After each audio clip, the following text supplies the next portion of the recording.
Siamo nell'undicesimo secolo, l'igiene è scarsa e gli odori sono forti, ma dopo un matrimonio tutto diventa profumato.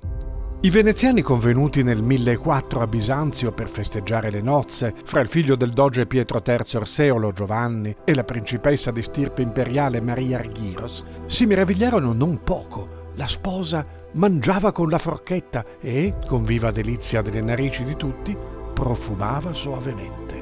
La giovanissima coppia porterà il profumo e le sue arti a Venezia, iniziando una lunghissima e fortunata era.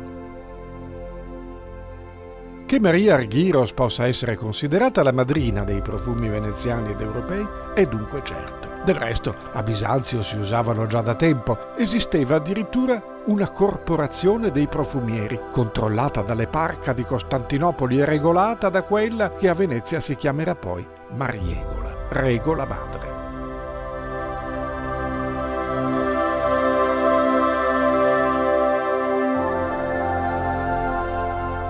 Ogni profumiere abbia il proprio luogo e non usi il dolo contro un altro, ma si assistano l'un l'altro in modo che alcuni non abbiano perdite di materiale o riduzione senza motivo. Non custodiscano né spezie né materiale sgradevole, non c'è comunanza di olezzo con il profumo. Così inizia il documento, redatto già nel X secolo.